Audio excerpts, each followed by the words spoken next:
வாழ்க வையகம், வாழ்க வையகம், வாழ்க வளமுடன். அன்பர்களே, சித்தர்கள் காட்டிய வாழ்க்கை நெறி மனித குலத்துக்கே பொதுவானது, என்றும் பொருத்தமானது, எல்லா நாடுகளுக்கும் பொருத்தமானது, எல்லா வகையான மக்களுக்கும் பொருத்தமானது.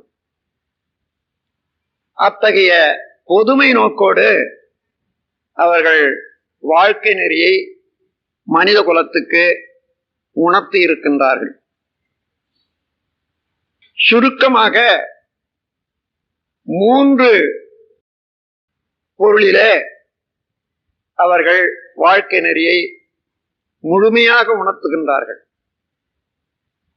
அவை மகிழ்போகம், ஈதல், இரவாமை.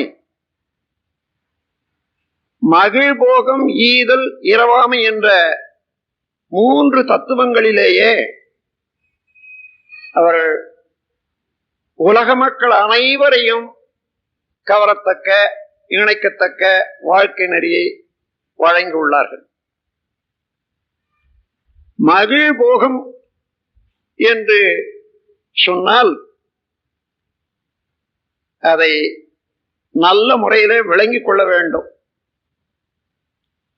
போகம் என்பது புலன்கள் மூலமாக இன்பத்தை அனுபவித்தல் என்பதாகும். மகிழ் போகம் என்பதே இன்பத்தை தான் குறிக்கும். இன்பத்தோடு நிறைவையும் குறிக்கும். அதோடு மட்டுமல்ல, பின்விளைவாக எந்த தீமையும் வராத அளவுக்கு என்ற ஒரு பெருமையும் குறிக்கும். அந்த அளவிலே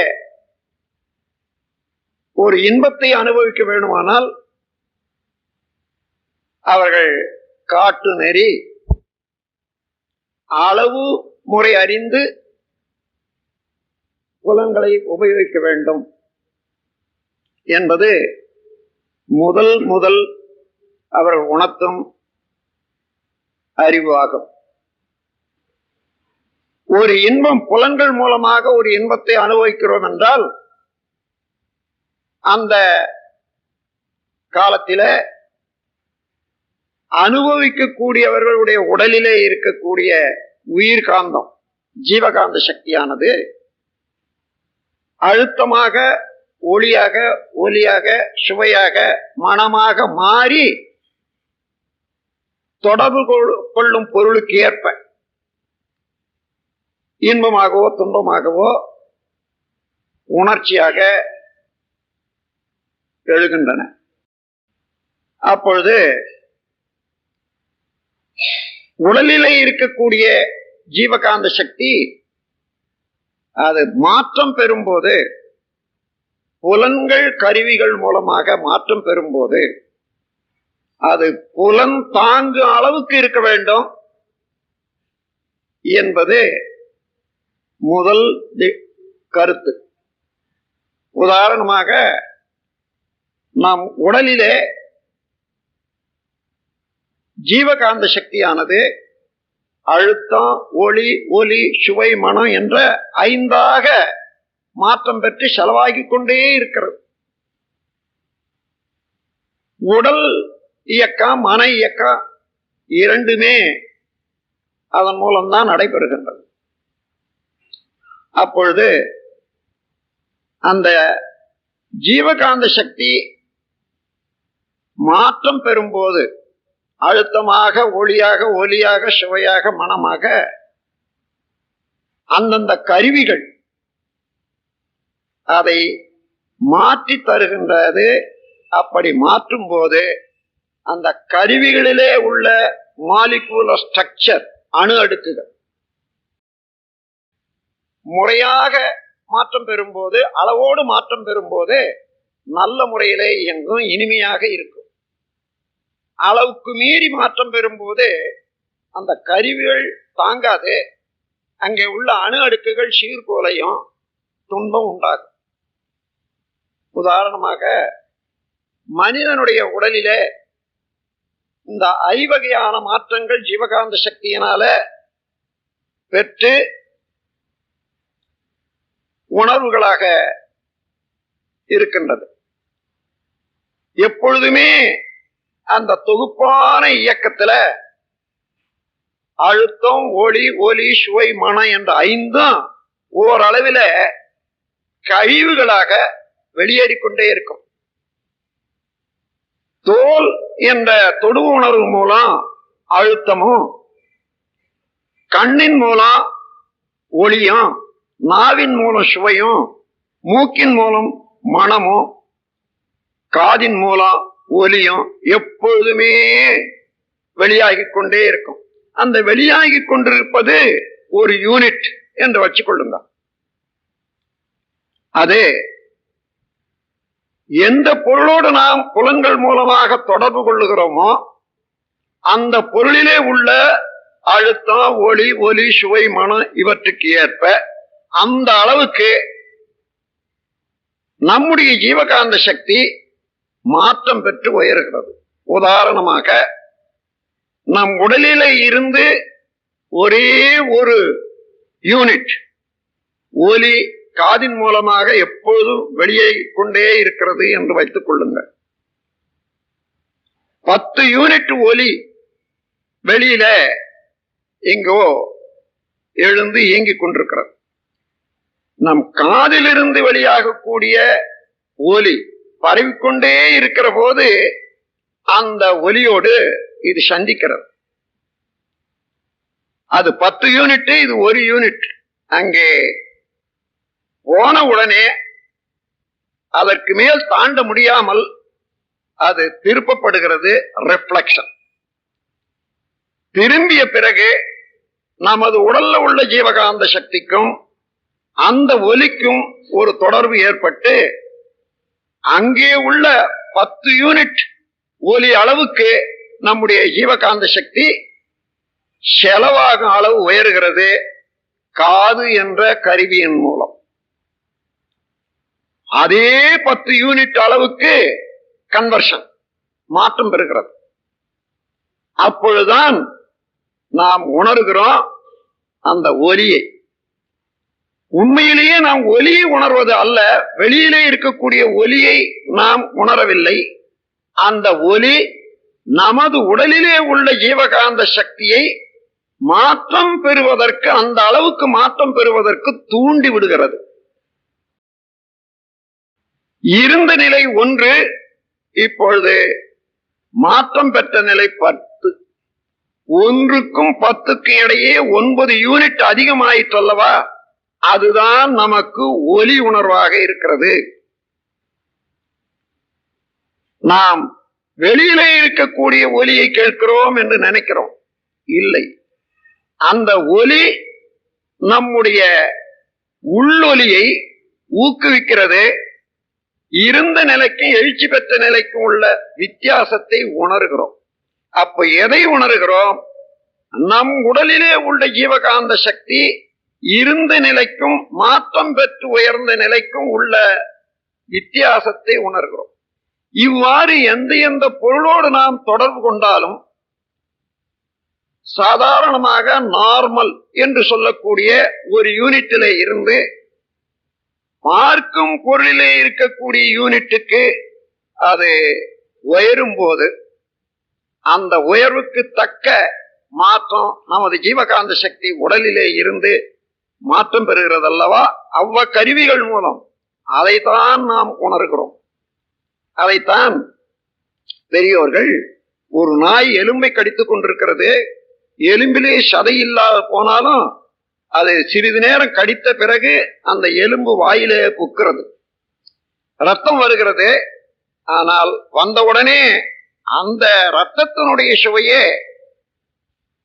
எலும்பிலே இருந்து சுவை வருகிறது என்று நம்பி மேலும் மேலும் கடித்து வாயை புண்ணாக்கிக் கொள்ளுகிறது.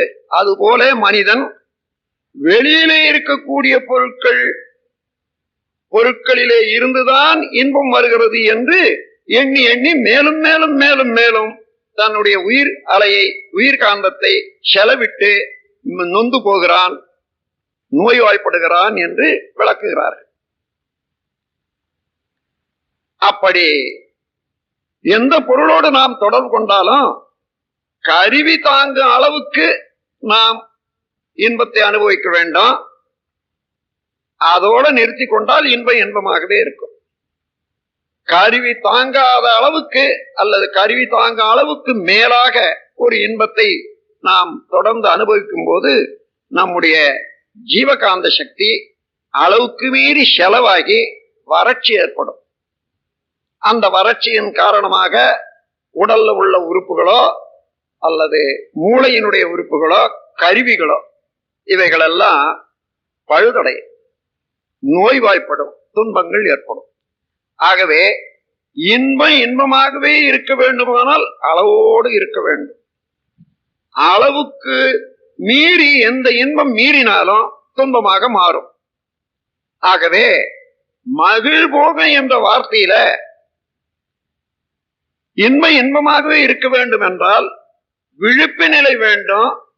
அளவு முறை அறிந்து எந்த பொருளோடும் நாம் தொடர்பு கொண்டு இன்பத்தை அனுபவிக்க வேண்டும் என்றதுதான் அங்கே குறிப்பு. ஏதோ உணவு சாப்பிட்டு கொண்டிருக்கிறோம், சுவையாக இருக்கிறது. மேலும் மேலும் சாப்பிட்டு கொண்டிருக்கும் போது துன்பமே உண்டாகிறது, அந்த சுவையை ரசிக்க முடியவில்லை.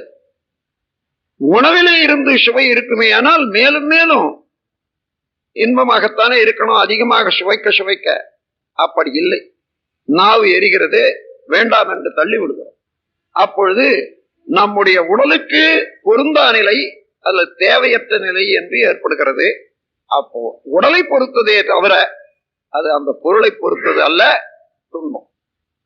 இந்த அளவுக்கு ஒவ்வொரு உறுப்பு இயக்கத்திலும் புலன்களை வாழ்விலே தொடர்பு கொள்ளும் நிலையிலையும் நாம் அளவு முறை கண்டு அனுபவிக்க வேண்டும் என்ற கருத்தை, அளவு முறை காண வேண்டுமானால் உடலை உணர வேண்டும், உயிரை உணர வேண்டும். உயிரிலே இருந்து எப்பொழுதும் தோன்றிக்கொண்டே இருக்கக்கூடிய ஜீவகாந்த சக்தியை உணர வேண்டும். அந்த உயிருக்குள்ளாக நிலைத்து உடல் முழுவதும் ஜீவகாந்த சக்தியின் மூலமாக பரவி புலன்கள் மூலமாக வெளியிலும் பரவி இயங்கிக் கொண்டிருக்கக்கூடிய மனதை பற்றி உணர்ந்து கொள்ள வேண்டும். இப்படி 4 பொருட்களை பற்றி உணர்ந்து கொண்ட பிறகுதான் மகிழ்போகம் என்பதன் தெளிவான விளக்கம் நாம் பெற முடிகிறது. எனவே இந்த உடலுக்கு ஒத்ததாக, உயிருக்கு ஒத்ததாக, அறிவுக்கு ஒத்ததாக, ஜீவகாந்த சக்திக்கு ஒத்ததாக எந்த இன்பமோ அமைய வேண்டாம், அனுபவிக்க வேண்டும் என்பதுதான் இந்த கருத்து. இதற்கு உணவு, உறக்கம், உழைப்பு, உடலுறவு, எண்ணம் என்ற 5 செயல்கள் நாம் தவிர்க்க முடியாத செய்துட்டு வர்றோம். இந்த 5 செயல்கள்ல உணவு, உழைப்பு, உறக்கம், உடலுறவு, எண்ணம் ஆகிய 5 செயல்கள்ல அலட்சியம் செய்யக்கூடாது, மிகையாக அனுபவிக்க கூடாது, முரணாக அனுபவிக்க கூடாது.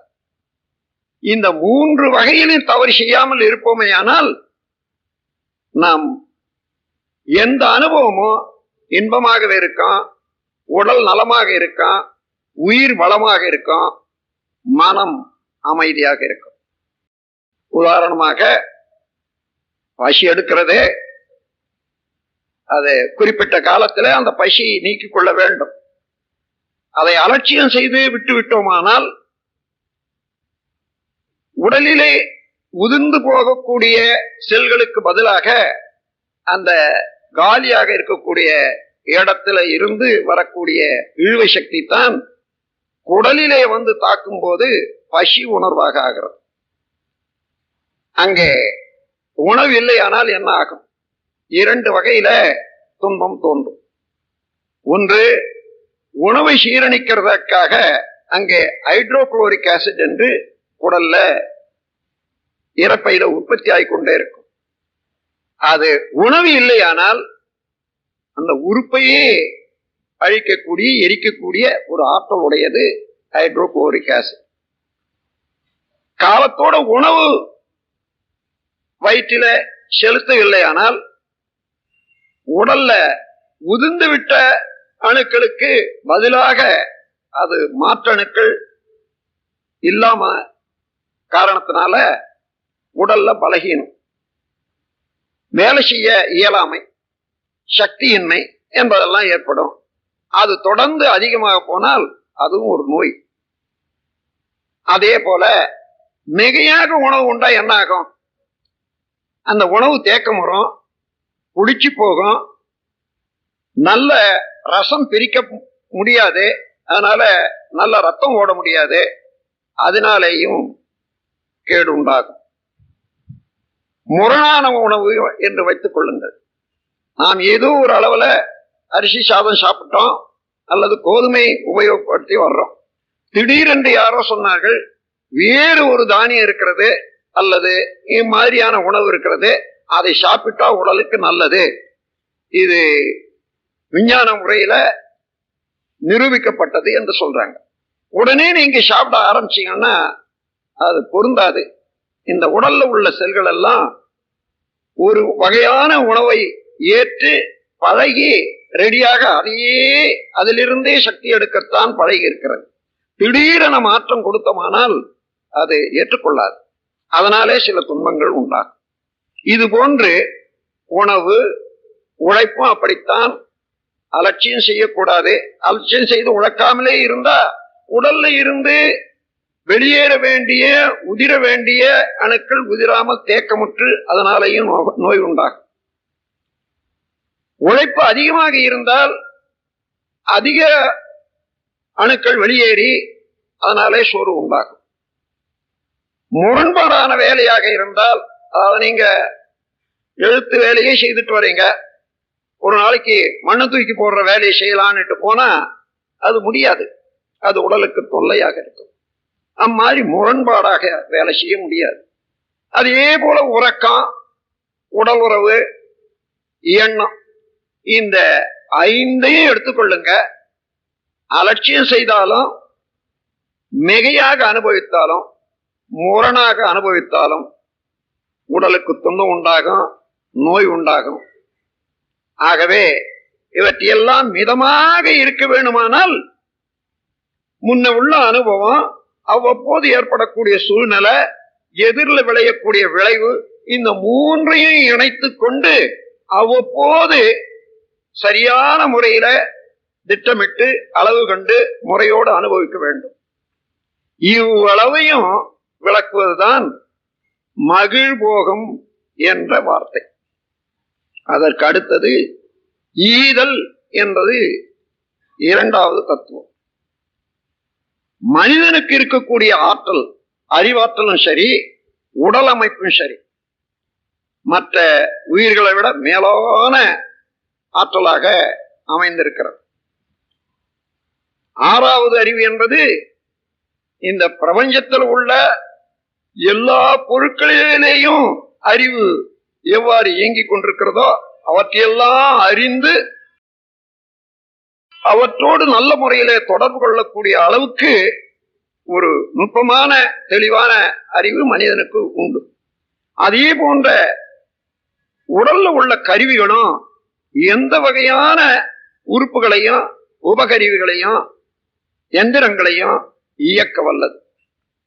ஆகவே அந்த முறையில உடலாற்றலும் அறிவாற்றலும் பெற்ற மனிதன் சரியான முறையில, நேர்மையான முறையில அத நல்ல பயிற்சிக்கு கொண்டு வந்து விட்டானேயானால், நல்ல முறையிலே தன் திறமையை வளர்த்து கொண்டானேயானால், ஒவ்வொரு மனிதனும் தான் வாழ்வதற்கு ஏற்ற எல்லா பொருட்களும் பெறுவதோடு 100 பேர் அல்ல 1000 பேருக்கு கூட நன்மை செய்ய முடியும் ஒவ்வொரு மனிதனும். அவ்வளவு ஆற்றல் ஒரு மனிதனிடம் தேர்ந்தெடுக்கிறது. எனவே மனிதன் நல்ல நோக்கமும் நல்ல திறமையும் வளர்த்து கொள்ள வேண்டும். எப்பொழுதும் பிறருக்கு, ஏனென்றால் மிச்சமாகவே இருக்க அவனாண்ட ஆற்றல், எப்பொழுதும் பிறருக்கு உதவி செய்து கொண்டே இருக்க வேண்டும். உதவியின் மூலம்தான் மனிதனுடைய அறிவு அன்பு ததும்பியதாக இருக்கும். அதன் மூலமாக இறை உணர்வு ஏற்படும். ஜீவ கருணை அவசியம் மனிதனுக்கு என்பதெல்லாம் இங்கே உணரப்பெறும். ஆகவே எப்பொழுதுமே மனிதன் பிறர் உதவி வேண்டியவனாகத்தான் இருக்கிறான், எந்த நிலையில இருந்தாலும் ஏதோ ஒரு வழியில. ஆகையினால நம்மால் ஆன உதவியை எப்பொழுதும் பிறருக்கு நான் செய்து கொண்டே இருப்பேன் என்ற அளவில் தனக்குள்ள ஆற்றல், தனக்குள்ள வயது, தனக்குள்ள வலிவு, தனக்குள்ள செல்வாக்கு, கல்வி, தொழில்திறம் இவைகளை வைத்துக் கொண்டு நான் எனது கடமைகளாகிய என்னை பாதுகாத்தல், குடும்பத்தை காத்தல், சுற்றத்தார், நாடு, உலகம் என்ற முறையில எந்த அளவு பிறருக்கு நான் உதவி செய்ய முடியும் என்று கூர்ந்து நோக்கி திட்டமிட்டு எப்பொழுதும் பிறருக்கு உதவுவதற்கு தயாராகவே இருக்க வேண்டும். பிறருக்கு உதவி செய்வதற்கு தயாராக இருக்க வேண்டும் என்றால் தன்னிறைவு பெற வேண்டும். மனிதன் தன் திறமையை போதிய அளவில் வளர்த்துக் கொள்ள வேண்டும். எப்பொழுதும் பிறருக்கு உதவி செய்யக்கூடிய கருணை உடையவனாக இருக்க வேண்டும். அப்படி இருப்பது அவசியம், முடியாததல்ல, இயல்பானது என்பதைத்தான் அவர்கள் ஈதல் என்ற வார்த்தையின் மூலமாக விளக்குகின்றார்கள். பிற உயிர், பிற மக்கள் துன்பப்படும் போது இயன்ற மட்டும் அந்த துன்பத்தை தீர்க்க தயாராக இருக்க வேண்டும், தீர்க்க வேண்டும் என்றது ஈகை என்ற ஈதல் என்ற வார்த்தையினால உணர்த்தப்படுகிறது. அதோடு மட்டுமல்ல, தன் ஆற்றலை வளர்த்துக் கொண்டு எப்பொழுதுமே பிறர்க்கு உதவி செய்ய தயாராயிருக்கும் போது அதுதான் மிகுந்த செல்வம் உடையவனை போன்ற ஒரு மனோநிலை ஏற்படும். அவனிடம் எல்லாம் இருக்கிறது, பற்றாக்குறையோ பற்றிய நிலையோ அவனிடம் இல்லை. அதனால பிறரிடம் இருந்து கெஞ்சி கேட்பதே இல்லை, பிறரிடம் இருந்து ஏதோ உதவி எதிர்பார்க்கும் மனமும் இல்லை. பிறரிடம் இருந்து எதிர்பார்ப்பது பிச்சை எடுப்பது. எப்பொழுதும் தான் பிறருக்கு கொடுத்து கொண்டே இருப்பது தகமை உணர்வு. ஆகவே மனிதனாக பிறந்தவனுக்கு தகமை உணர்வுதான் வேண்டும். இவற்றையெல்லாம் விளக்குவது ஈதல் என்ற ஒரு தத்துவமாகும். இரவாமை இது இன்னும் மிகவும் சிறந்த உயர்ந்த பண்பை, அறிவின் தன்மையை, ஆக்கத்தை உணர்த்துவது இரவாமை என்பது. உடல், உயிர்,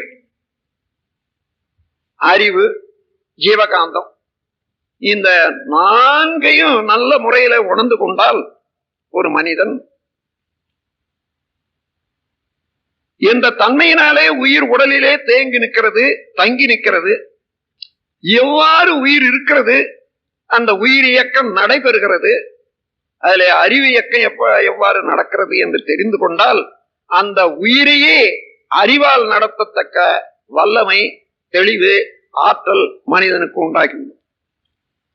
ஆகவே இந்த உடலை விட்டு உயிர் அவனுக்கு தெரியாது போய்விட்டது என்ற ஒரு எண்ணமே இருக்கக்கூடாது, அந்த நிகழ்ச்சியே நடக்கக்கூடாது. அவன் அறிவுக்கு உட்பட்டதாக இருக்க வேண்டும். உயிர் பிரிவது என்று சொன்னால் அவன் விரும்பினால் அல்லாது அந்த உடல் கீழே விழக்கூடாது. ஏனென்றால் மனிதன் ஒரு பெரிய நோக்கத்தோடு பேராற்றல் பெற்றவனாக பிறந்திருக்கிறான். அறிவை வளர்த்து முழுமை பெற்று எல்லாம் வல்ல இறைநிலையை உணர்ந்து அதோடு ஒன்றிக் கலந்து உறவாகி இயற்கையோடு இயற்கையாக இணைந்து விட பேராற்றல் பெற்றவன் மனிதன். அந்த நோக்கத்தை ஈடேற்றுவதற்கு இதுவரையில தெரிந்தோ தெரியாமலோ 3 விதமான ஒரு குற்றங்களை, களங்கங்களை அவன் அறிவிலே பெற்றிருக்கிறான். தன்முனைப்பு, பழிச்செயல் பதிவுகள், மயக்கம் என்ற 3. இந்த தன்முனைப்பையும் பழிச்செயல் பதிவுகள் என்ற வினைப்பதிவுகளையும் மயக்கம் என்ற ஒரு நிலையும் மாற்றி தெளிவு பெற வேண்டும். இந்த 3 களங்கங்களையும் மாற்றி தூய்மை பெற வேண்டும். அறிவை அதன் மூலமாக முழுமையாக்கி கொண்ட போது இறைவனே அறிவாக இருப்பதை அவன் உணர்ந்து கொள்வான். அந்த நிலையிலே அறிவை உணர்ந்து கொள்ளுகிறான், இறை நிலையை உணர்ந்து கொள்ளுகிறான், உயிரை உணர்ந்து கொள்ளுகிறான், உடலை உணர்ந்து கொள்ளுகிறான். இதற்காகவே எடுத்த பிறவி. மத்தியில உயிர் போய்விட்டது என்று சொன்னா நட்டம். பிறவி எடுத்த பயன் அடைய முடியவில்லை. ஆகவே மனிதனுக்கு இருக்கக்கூடிய ஆற்றல்ல ஒரு பேராற்றல் உயிரை உணர்ந்து, உயிர்கலையை உணர்ந்து, அதை தன் விருப்பம் போன்று நிலைநிறுத்தி கொண்டு, எப்பொழுது இந்த உடல் தேவையில்லையோ அப்பொழுது உடலை போட்டுவிட வேண்டும். தானாக மரணம் என்பது சம்பவிக்க கூடாது என்ற நிலையிலே ஜீவசமாதி என்ற ஒரு முறையை வகுத்திருக்கிறார். உயிரோடு உயிரை உடலிலேயே சோர விட்டுக் கொண்டு அறிவை மாத்திரம் அகன்று அகன்று அகன்று பேராதார பெருநிலையோடு இணைந்து விட்டு அது சுருங்காமல் பார்த்து கொள்ளக்கூடிய அந்த விரிவு நிலையே இருந்து ஒன்றி கலந்து விடுவது அறிவை. உடல் இயக்கம் தானாகவே நின்றுவிடும். உடலிலே உயிர் சோரி நிற்கும். அதை ஜீவ சமாதி என்று சொல்வார்கள். ஜீவன் உடலிலேயே சோரி விட்ட போது அது உடல் கெடாது, அழியாது. இந்த நிலையையும் அடையத்தக்கவன் மனிதன். அடைய வழி உண்டு என்றும் அந்த வழிகளை விளக்கியும் உள்ளார்கள் சித்தர்கள் யோக நெறியின் வாயிலாக. இங்கே வள்ளுவர் கூறும் ஒரு வார்த்தையை பார்க்கலாம். கூற்றம் குதித்தலும் கைகூடும் நோற்றலில் ஆற்றல் தலைப்பட்டவர்க்கு என்று கூறுகின்றார். யமனையும் வெல்லலாம் யோகத்திலே முழுமை பெற்றவர்கள் என்பது. இன்னும் ராமலிங்க பெருமானார் மற்ற சித்தர்கள் எல்லாம் கூட மரணமிலா பெருவாழ்வு பெறலாம் என்று எடுத்து காட்டியிருக்கின்றார். ஆகவே அந்த முறையில சித்தர்கள் எடுத்துக்காட்டிய வாழ்க்கை நெறியில மரணமிலா பெருவாழ், மரணம் என்பது தானறியாமல் வரக்கூடாது என்ற ஒரு தத்துவம். ஆகவே இந்த 3ஐயும் அடிப்படையாக கொண்டு உலகிலே மனித மக்கள் எவ்வாறு வாழ வேண்டும், பொருள்துறையில, அறிவுத்துறையில, இன்னும் விஞ்ஞான நுட்பத்திலே, தத்துவ தெளிவிலே எவ்வாறு வாழ வேண்டும் என்று முழுமையாக விளக்கி காட்டி எல்லா மக்களுக்கும் ஒத்தவாறு ஏற்றவாறு அறிவுரையும் அறவுரையும் தந்து வழிகாட்டியுள்ளவர்கள் சித்தர்கள். இந்த சித்தர்கள் வாழ்க்கை நெறி இன்று இல்லை, இன்னும் எதிர்காலத்திலே பன்னெடுங்காலம் ஆன பிறகும் கூட அது புதுமையாகவே இருக்கும். கடந்த காலமெல்லாம் அது புதுமையாகவே தான் இருந்து இருக்கின்றது. இப்பொழுதும் அந்த வாழ்க்கை நெறி பொருந்தும். ஆகவே எல்லாருக்கும், எல்லா நாட்டுக்கும், எல்லா காலத்துக்கும் பொருத்தமான வாழ்க்கை நெறி சித்தர் காட்டும் வாழ்க்கை நெறி என்று கூறி என்னுடைய உரையை முடிக்கிறேன். வாழ்க வளமுடன், வாழ்க வளம்.